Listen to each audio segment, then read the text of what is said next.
प्रेरण गुणांक अथवा स्वप्रेरकत्व। तो ये इसकी डिफिनीशन देखेंगे और दो डिफिनीशन देखेंगे, दोनों में जो आपको आसान लगेगा वो तैयार कर लीजिएगा। पूछा जाता है परीक्षाओं में। देखिए क्या है कि स्वप्रेरण गुणांक आपका मैग्नेटिज्म से ही संबंधित है। आपका जो मैग्नेटिज्म पढ़ रहे हैं, चुंबकत्व पढ़ रहे हैं, उसी से संबंधित है ये अभी एक घटना, और प्रेरित धारा से कहीं ना कहीं संबंधित है। हमने लास्ट टाइम में ये चीज एक वर्ड नया वर्ड सीखा था, फ्लक्स ग्रंथिताओं, ठीक है, या फ्लक्स ग्रंथिका, जिसको आप कहते हो फ्लक्स लिंकेज। तो वो चीज जो है हम उसी का इस्तेमाल करके इसमें परिभाषा इसकी देने वाले हैं। तो सबसे पहले हम क्या कहेंगे, माना एक कुंडली है, ठीक, जिसमें फेरों की संख्या कैपिटल N तथा इसमें करंट जो फ्लो हो रही है वो I करंट फ्लो हो रही है, ठीक। मान लेते हैं कि चुंबकीय फ्लक्स परिवर्तन जो हो रहा है या चुंबकीय फ्लक्स जो है वो φB है, इस तरह से इतनी सारी चीजें हैं। तो हम जो फ्लक्स ग्रंथिता होती है या फ्लक्स ग्रंथिका, जिसको हम फ्लक्स लिंकेज भी कहते हैं, उसकी संख्या क्या हो जाएगी, वो आपका हो जाएगा N φB। ये हो गया फ्लक्स ग्रंथिका, ठीक है। फ्लक्स ग्रंथिका जब हमको पता चल गया तो हम जानते हैं फ्लक्स ग्रंथिका डायरेक्टली प्रोपोर्शनल होता है I के, मतलब जितनी ज्यादा करंट हम फ्लो करवाएंगे उतने ज्यादा स्ट्रांग फ्लक्स ग्रंथिका रहेगी, ठीक है।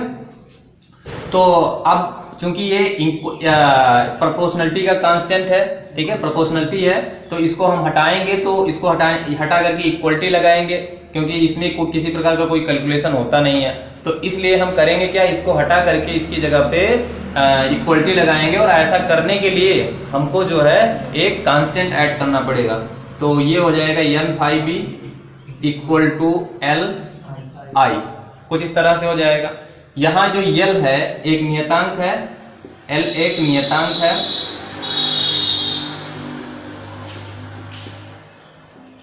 L एक नियतांक है, जिसे क्या कहते हैं, स्वप्रेरक गुणांक अथवा स्वप्रेरकत्व कहते हैं।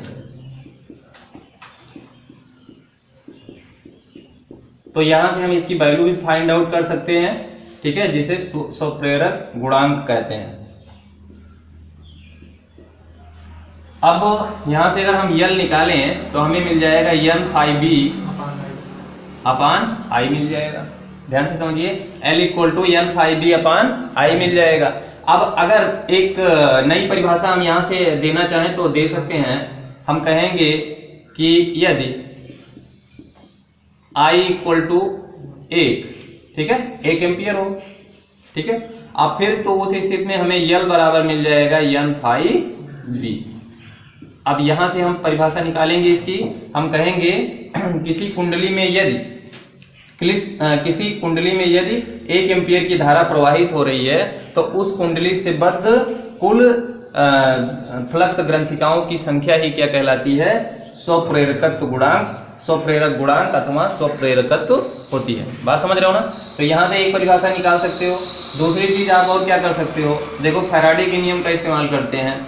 E बराबर क्या होता है, -N d φB बटा dt, ऐसे कुछ होता है, समझ रहे हो ना। अगर हम N को इसी में डाल दें, अंदर इसके डाल दें, तो हमको इस तरह से मिल सकता है -N, और सॉरी N ना लिखो आप, N को अंदर ले लो, कांस्टेंट है, जा सकता है अंदर, कोई दिक्कत नहीं। जैसे हम बाहर निकालते हैं वैसे अंदर भी डाल सकते हैं, समझ रहे हो ना।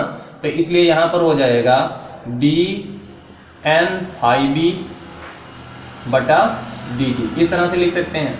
अब आपको पता है, यहाँ पे आ जाओ, यहाँ पे अगर यहीं से हम एक चीज निकाले हैं तो हम लिख सकते हैं, या ये आपका लिखा तो हुआ है, ये देखिए N φB की जगह पे क्या लिख सकते हैं, LI लिख सकते हैं। तो N φB लिखा हुआ है यहाँ पे, है, यहाँ पे हम लिख देंगे LI, ये हो जाएगा -dt, और यहाँ पे हम लिख देंगे LI, समझ रहे हो। अब जो है L को बाहर निकाल लेते हैं, -L di/dt, और आपको पता है जो di/dt, अब ऐसे ही रहने तो इसको जो है हम क्या कर देते हैं, L यहाँ से हमारे पास L आ गया तो हम L की वैल्यू यहाँ से निकाल लेंगे। L बराबर हो जाएगा -E अपान di/dt। तो यहाँ से भी हम एक परिभाषा निकाल सकते हैं। परिभाषा हमारी क्या हो जाएगी कि यदि यहाँ पे क्या करेंगे, यदि D I by D T, देखो इसको D I by D T जो लिखा हुआ है इसको आप ये भी कह सकते हो डेल्टा आई अपान डेल्टा टी। प्रॉब्लम नहीं होनी चाहिए, इसी में जब हम लिमिट डेल्टा टी टेंड्स 0 ले लेते हैं तो वो कन्वर्ट हो जाता है D I by D T में। ठीक है, तो दोनों चीजें लगभग एक ही हैं। यदि D I by D T equal to D I by D T और इसको हम कर देते हैं 1। वैसे ये लिखा क्या है आपको पता होना चाहिए कि ये लिखा है धारा परिवर्तन की दर लिखा हुआ है, धारा परिवर्तन की दर लिखा हुआ है।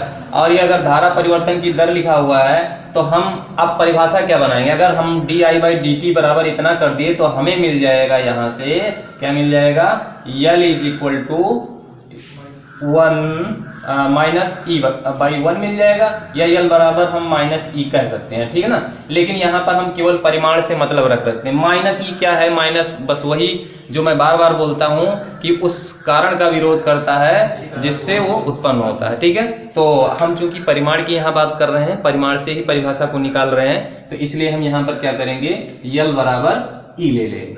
क्या ले लेंगे, L बराबर ई।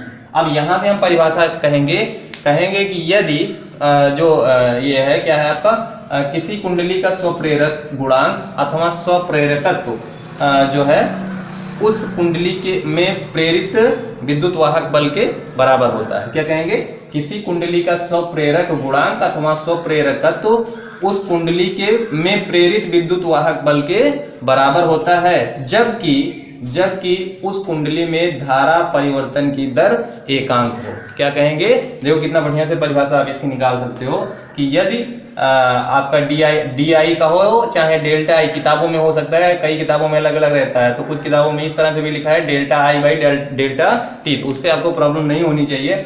आपका D I by D T हो या delta I by D T हो, दोनों ही परिवर्तन की दर है, यानी धारा परिवर्तन की दर है।